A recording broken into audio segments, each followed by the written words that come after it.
Ada penonton muslimin muslimat yang dirahmati Allah. Alhamdulillah, bersyukur kita kepada Allah. Salawat dan salam ke atas junjungan besar Nabi kita Muhammad sallallahu alaihi wasallam. Kerana dengan izin dan ainatnya jua, sekali lagi kita ni dapat berjumpa dalam Ramadan, bulan mulia pada kali ini. Alhamdulillah, di hari yang baik dan bulan yang baik ini, dalam bulan Ramadan yang mulia, bulan yang penuh dengan rahmat, yang penuh dengan keampunan, yang penuh dengan keampunan daripada Allah Subhanahu wa taala. Marilah kita ni mengambil kesempatan sekali lagi untuk mengisikan masa-masa kita ni dalam bulan yang mulia ni. Salah satunya adalah kita ni ambil satu tajuk untuk menambahkan lagi ilmu kita ni mengenai dengan ibadah puasa ni, iaitu puasa menjamin kesihatan. Jadi tajukan ni tidak kurang penting juga untuk kita ni sama-sama menghayati, memahami, khususnya kepada penonton muslimin muslimat yang dirahmati Allah. Artinya puasa menjamin kesihatan. Kesihatan yang dimaksudkan di sini secara umumnya dapatlah kita ni bahagikan kepada dua, iaitu kesihatan dari segi rohani, kerohanian, dan jasmani. Artinya kesihatan tubuh badan. Kita ni ambil satu dulu, iaitu macam mana puasa ni boleh menjamin kesihatan dari segi kerohanian, spiritual, artinya dalaman kerohanian. Satu, akan terpeliharalah daripada godaan nafsu. Artinya orang yang berpuasa, kalau betul-betul puasanya tu memang lurus, bukannya kan saja-saja puasa saja, terikut-ikut saja, orang puasa aku pun puasanya, orang sungkai aku pun sungkai.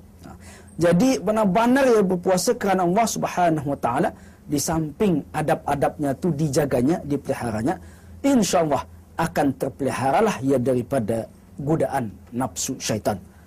Firman Allah Subhanahu wa taala, a'udzubillahi minasyaitonir rajim, innan nafsa la'ammaratun bisu. Kekuatan dorongan dan ajakan nafsu ni sangat bergantung kepada makan dan minum seseorang. Artinya ada hubung kait bah. Makan dan minum seorang itu ada hubung kait dengan nafsu. Jika seorang itu kuat makan, kalau ia banyak makan, ia banyak minum, hingga badannya tu menjadi segar bugar, sehat tubuh badannya, nafsunya pun akan turut sama-sama kuat, bertenaga. Artinya ada semangat. Cuba bayangkan kalau seorang itu 2-3 hari tidak makan, memang lungkoi juga, tidak tentu kan mengangkat pin pun dah angkat barangkali. Artinya anda bertenaga. Sebab itu melihat kepada kecantikan ini, terpelihara daripada godaan nafsu ini, salah satunya cuba kita lihat, kita renung hadis baginda Rasulullah sallallahu alaihi wasallam yang menghubung kaitkan dengan nafsu seorang yang menjurus kepada seorang lelaki dan seorang perempuan.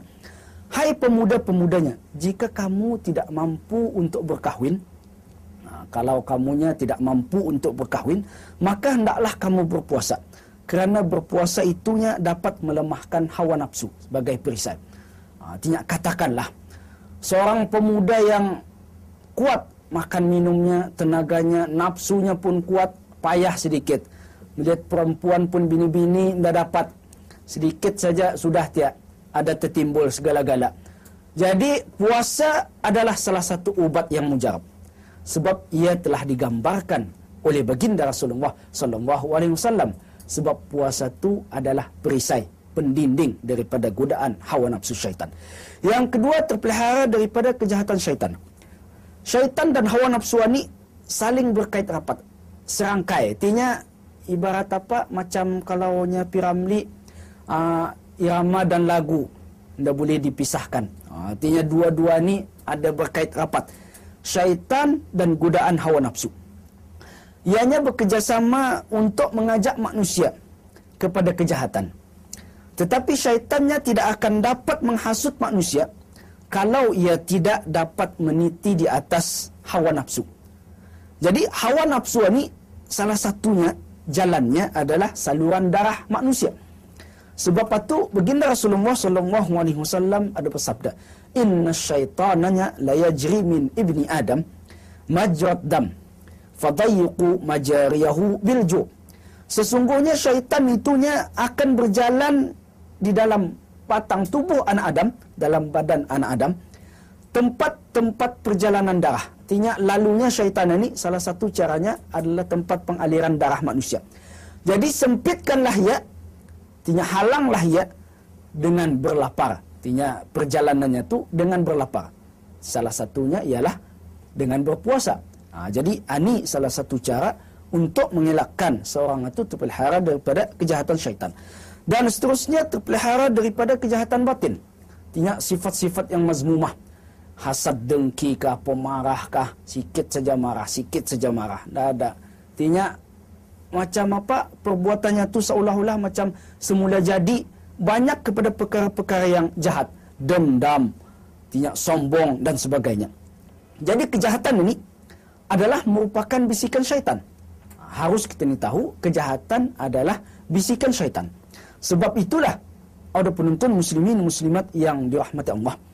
Salah satu ubat yang mujarab, artinya salah satu ubat yang mujarab untuk mengelakkan perkara-perkara ini berterusan, artinya ia banyak sabar, artinya ada lagi ada sifat marah, hasad, dengki dan sebagainya. Amalkanlah rawatan baginda Rasulullah sallallahu alaihi wasallam supaya seorang itu berpuasa. Banyakkan berpuasa. Sebab ini adalah cara yang mujarab seperti yang diajarkan oleh baginda Rasulullah sallallahu alaihi wasallam. Ada penonton muslimin muslimat yang dirahmati Allah. Yang kedua, macam mana boleh puasa tu menjamin kesihatan jasmani, tubuh badan. Artinya tubuh badan kita ini macam mana boleh sihat? Dari segi logiknya, apa pulang puasa ni kan sihatnya? 12 jam dah makannya, berapanya? Sakit adalah bukannya kan sihat. Tapi baginda Rasulullah sallallahu alaihi wasallam ada bersabda, "Sumu tasihhu." Berpuasalah kamu, nescaya kamu akan sihat, segar. Jadi ini jelas. Baginda Rasulullah sallallahu alaihi wasallam adalah manusia yang benar. Kata-katanya sentiasa benar.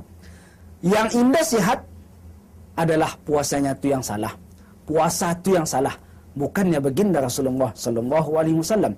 Sebab itu dihubung kaitkan lagi dengan kaedah perubatan kesihatan jasmani ini dengan berpuasa adalah hadis baginda Rasulullah sallallahu alaihi wasallam. Al-ma'iddatunya baitud da wal hamidatu ra'sud dawa. Ma'iddah tu perut ni, perut kita ni adalah sumber penyakit. Bagi watir bunyinya. Dan berpantang itu adalah sumber obat. Sebab apa? Kenapa boleh jadi perut ani sumber penyakit? Sebab semua akan ditalan. Ia ibarat pepatah, dunia akan ditalan bah. Lebih-lebih lagi waktu sungkai. Semua sekali habis semacam air-airan. Air piasau kah, air apakah, air menisan kah, air kunyit kah kalau boleh diminum. Orang beranak yang selalu minum air kunyit. Waktu puasa ada orang minum. Jadi berpantang atunya sumber obat. Salah satu cara berpantang adalah dengan berpuasa. Apabila seorang itu berpuasa, artinya ia nak makan minum bah. Itulah masanya untuk ia rehat. Inilah masanya untuk ia rehat. Sebab itu pakar perubatan moden ada mengatakan pencernaan makanannya perlu direhatkan. Artinya perut kita ni yang sentiasa ada rehat makanan ni. Cuba bayangkan waktu di luar bulan Ramadan, payahkan rehat makan bah. Sebab apa kejual manusia tu full. Minum pagi pukul 10 pagi, tengah hari, minum petang pukul 3, balik kerja minum. Lepas main bola lagi, minum lagi. Tak ada rehat-rehat. Tidur saja rehat. Kalau 10 jam ya tidur, 10 jam juga rehat. Jadi, inilah salah satu cara perubatan moden yang ada untuk menjamin kesihatan manusia. Yang cantiknya lagi, kalau puasa ditinjau dari segi kesihatan. Dari segi kesihatan.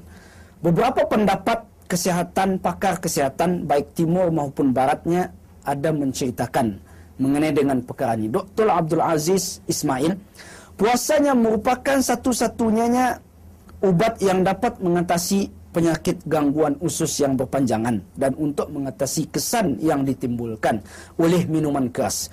Dan puasa juganya boleh mengurangkan berat badan, boleh mencegah penyakit kencing manis dan boleh mencegah penyakit darah tinggi dan sakit jantung.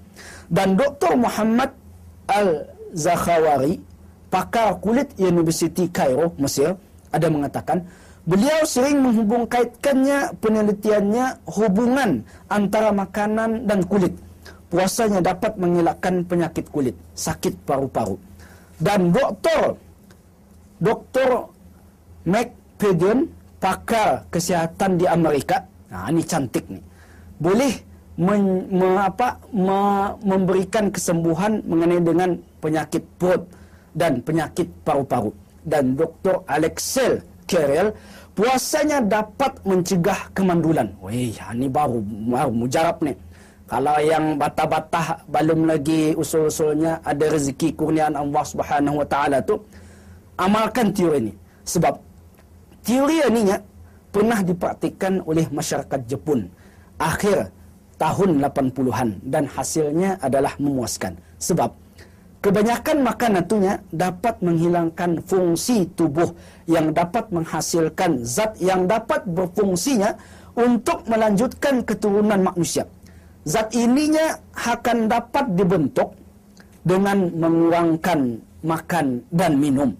Dari itunya puasanya dapat mencegah kemandulan. Jadi inilah keunikannya, inilah kecantikannya. Puasa itu boleh menjamin kesihatan jasmani maupun rohani. Sebab itu untuk akhirnya saya ingin berkongsi satu cerita di sini dalam waktu yang singkat ini. Pernah satu ketika seorang wanita Maghribi yang dilanda penyakit barah. Tidak ada mau sembuh-sembuh, tidak ada mau sihat. Sebab pakar perubatan, pakar doktor sudah memberitahu tidak akan baik ninya. Jadi dengan hidayat Allah, ia pun menunaikan umrah. Yang menunaikan umrah, kerajaan di sana adalah ke Masjidil Haram, beriktikaf, membaca Al-Quran, berzikir. Di samping ia berpuasa dan berbuka dengan meminum air dengan memakan buah kurma. Setelah hampir sebulan diamalkannya, alhamdulillah, doktor pun heran, terkejut. Yang sebelumnya tidak mau sembuh, tidak mau baik, tapi akhirnya rupa-rupanya hanya dengan berpuasa dan mengerjakan amal-amal soleh, ia pun sihat sembuh daripada penyakit yang dideritanya. Oleh itu, ada penonton muslimin, muslimat yang dirahmati Allah, jangan lepaskan peluang ini. Pasti yakinlah kepada Allah Subhanahu Wa Taala, puasa akan menjamin kesihatan rohani maupun jasmani seseorang muslim. Wallahu a'lam, billahi taufiq wal hidayah. Wassalamualaikum warahmatullahi wabarakatuh.